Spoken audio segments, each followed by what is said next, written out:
ആകാശവാണിയിലോ ദൂരദർശനിലോ മറ്റോ തെരഞ്ഞെടുപ്പിന്റെ റിസൾട്ട് കേട്ടുകൊണ്ടിരിക്കുകയാണത്രേ മൺമറഞ്ഞു പോയ പ്രശസ്തനായ എഴുത്തുകാരൻ ഒ വി വിജയൻ. അദ്ദേഹത്തോടൊപ്പം വന്ന് തെരഞ്ഞെടുപ്പിന്റെ റിസൾട്ട് കേട്ടുകൊണ്ട് ഒ രാജഗോപാൽ ഉണ്ടായിരുന്നു എന്നാണ് ബിജെപിയുടെ നേതാവ്.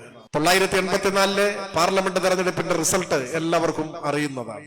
ബിജെപിക്ക് 1-2 സീറ്റ് കിട്ടിയ ദയനീയ പരാജയം രാജ്യമാകെ ബിജെപിക്ക് ഏറ്റുവാങ്ങേണ്ടി വന്ന തെരഞ്ഞെടുപ്പാണ്. റിസൾട്ട് കേട്ടുകൊണ്ടിരിക്കുമ്പോൾ ഒ വി വിജയൻ ഒ രാജഗോപാലിനോട് ചോദിച്ചു അത്രേ, നിങ്ങളുടെ കക്ഷി എല്ലായിടത്തും പരാജയപ്പെടുകയാണല്ലോ. അപ്പൊ ഒ രാജഗോപാൽ പറഞ്ഞു അതെ.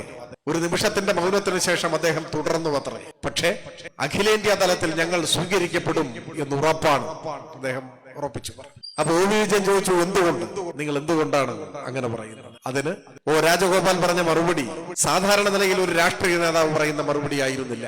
ഞങ്ങൾ ഇന്ത്യയിലെ പാവപ്പെട്ടവരും സാധാരണക്കാരുമായ ജനവിഭാഗങ്ങളുടെ പ്രശ്നങ്ങൾ ഉയർത്തിപ്പിടിച്ചുകൊണ്ട് വലിയ പ്രക്ഷോഭങ്ങൾ സംഘടിപ്പിച്ച് ശക്തി ആർജിച്ച് അങ്ങനെ ഞങ്ങൾ ജയിക്കും എന്നല്ല അദ്ദേഹം പറഞ്ഞത്. മറിച്ച് ഒ രാജഗോപാലിന്റെ മറുപടി ഒ വി വിജയൻ ഓർത്തെഴുതുന്നു. അതിങ്ങനെയാണ്: സിന്ധു ഗംഗാതടത്തിൽ പിറവിയെടുത്ത ഏതൊരു പ്രസ്ഥാനവും ഭാരതത്തിൽ സ്വീകരിക്കപ്പെടുക തന്നെ ചെയ്യും എന്ന മറുപടിയാണ് അത്രേ അദ്ദേഹം പറഞ്ഞത്. എന്ന് വെച്ചാൽ അതിന്റെ പച്ച മലയാളം, ഈ രാജ്യത്തിന്റെ പുരാണങ്ങളെ, ഇതിഹാസങ്ങളെ, വിശ്വാസത്തെ, ദൈവങ്ങളെ ഒക്കെ ഉപയോഗപ്പെടുത്തിക്കൊണ്ട് വിശ്വാസികളെ ചൂഷണം ചെയ്ത് ഞങ്ങൾ കരുത്താർജിക്കും എന്നു തന്നെയാണ് ആ പറഞ്ഞതിന്റെ പച്ച മലയാളം.